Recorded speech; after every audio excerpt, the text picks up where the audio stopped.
Masazır qəsəbəsində gizli yerə qoyub. Xədicə Ağayeva bir nəfərin motosikletlə yaxınlaşıb bağlamanı götürdüyünü müşahidə etdikdən sonra Davastoliyə bu barədə məlumat verib. Ağayeva partlayıcı maddəni Masazır qəsəbəsi ərazisində əvvəlcədən razılaşdırılmış yerə qoyduqdan sonra Sajid Şeyx Cahad Muhammed Satisovi evadın tapşırığı ilə Elvir Əhmədov Bəhrufovu partlayıcı qurğunu götürərək yaşadığı Biləcəri qəsəbəsindəki həyət evinin ətrafında gizlədib. Eyni zamanda İran İslam Respublikası vətəndaşı Hafiz Tavasoli tərəfindən ictimai xadimin həyatına sui-qəsd cinayəti törətmək məqsədi ilə Azərbaycan vətəndaşı Şabanova Nərminə Ramiz qızı ilə əlaqə saxlanılıb və ictimai xadimin işlədiyi ünvana getməsi, həmin yeri, eləcə də sözü gedən şəxsin fotoşəkillərinin çəkilməsi barədə tapşırıq var deyilir. Bununla yanaşı Şabanova Sepahdan ictimai xadimin öldürülməsi üçün 3-cü ölkə ərazisindən Azərbaycana göndərilmiş əcnəbi vətəndaşın qarşılanması, oteldə yerləşdirilməsi və cinayəti törətmək məqsədi ilə silah və nəqliyyat vasitəsi tapmasına dair təlimat da alıb. Məhz bu məqamda İsmail Naib Ağa İsmaoğlu 80 min manat müqabilində ictimai xadimi öldürə biləcəyini Nərminə Şabanovaya bildirib. Bununla əlaqədar Naib İsmail ictimai xadimin iş yerinə gedərək cinayəti icra etməyi və icra etdikdən sonra hadisə yerindən qaçıb gizlənməyi planlaşdırmaq üçün mobil telefonu ilə həmin yerin video çəkilişlərini aparıb və cinayətkar qrupun üzvü Nərminə Şabanovaya göndərib. Sonra gəlsəm buradan ve sizden rahat şey de sizlere başlayacağım. Yazdım yaşanmasında burada motosiklet aldım. Amaçlı kesinlikle. Eyni zamanda onlar cinayəti icra etmək məqsədilə odlu silah, habelə digər alət və vasitələr axtarmaq və əldə etmək barədə sözləşməklə ictimai xadimin həyatına sui-qəsd cinayətinə hazırlıq həyata keçiriblər. Dövlət Təhlükəsizlik Xidməti tərəfindən keçirilmiş qabaqlayıcı tərəfə salınmaz əməliyyat axtarış tədbirləri nəticəsində qeyd olunan xüsusilə ağır cinayətlərin qarşısı alındı.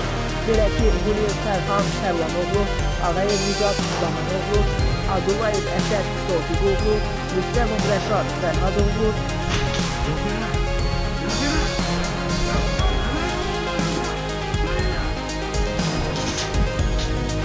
Ağayeva Xədicə Zakir qızı, Əhmədov Elgin Bəhruzoğlu, Şabanova Nərminə Ramiz qızı və İsmail Naib İlhanoğlu törətlikləri əməlləri, eləcə də Stefanla əlaqəli şəxslərin tapşırığı ilə partlayıcı qurğunu götürdüklərini, sui-qəsd planları ilə əlaqədar tapşırıqları icra etdiklərini etiraf ediblər. Qeyd edilən müddət ərzində ölkəmizə qarşı birbaşa terror aktlarını təşkil edən şəxsin Sepahın Kəşfiyyat Təşkilatının zabiti, polkovnik, hərbi rütbəli Ali Aşqar Bordvar Şeraminin olduğu aşkar edilir. Ölkə ərazisində sabitliyi pozmaq, əhali arasında vahimə yaratmaq məqsədi ilə kəşfiyyat xarakterli məlumatların toplanılması və terror təxribat aktlarının təşkilində iştiraki müəyyənləşən İran İslam Respublikası vətəndaşları Zankiyan Yasir Rahim, Rüstəmzadə Behnam Sahibali, Hafiz Tavassoli, Şeyxzadə Sajad Muhammed Saki Sofi Evad barəsində beynəlxalq axtarış elan olunub. Keçirilmiş əməliyyat istintaq tədbirləri zamanı cinayət əməllərində iştiraki aşkarlanan Azərbaycan vətəndaşları barəsində də qərarlar qəbul edilir. Belə ki, Quliyev Fərhan Tərlanoğlu və Ağayev Nicat Zamanovlu, Abdullayev Əsəd Tofiqoğlu və Rüstəmov Rəşad Fərhadoğlu cinayət məcəlləsinin müvafiq maddeləri ilə təqsir edilmərək 6 il 6 ay müddətinə azadlıqdan məhrum etmə cəzasına məhkum ediliblər.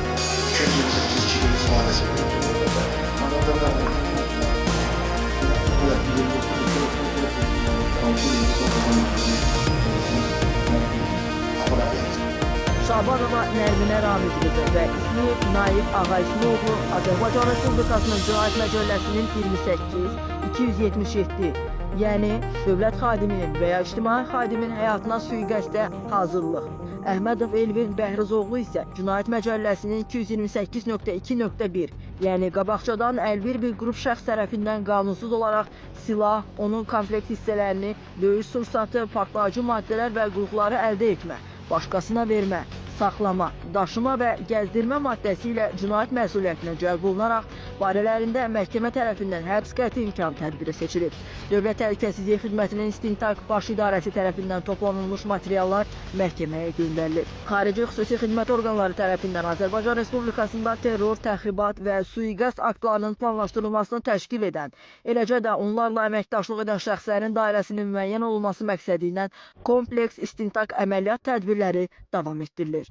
Məhz bu səbəbdən də əhali ayıq-sayıq olmağa çağırılır. Sonu azadlıqdan məhrum etməklə nəticələnən hər bir cinayətdən çəkinmək tövsiyə olunur.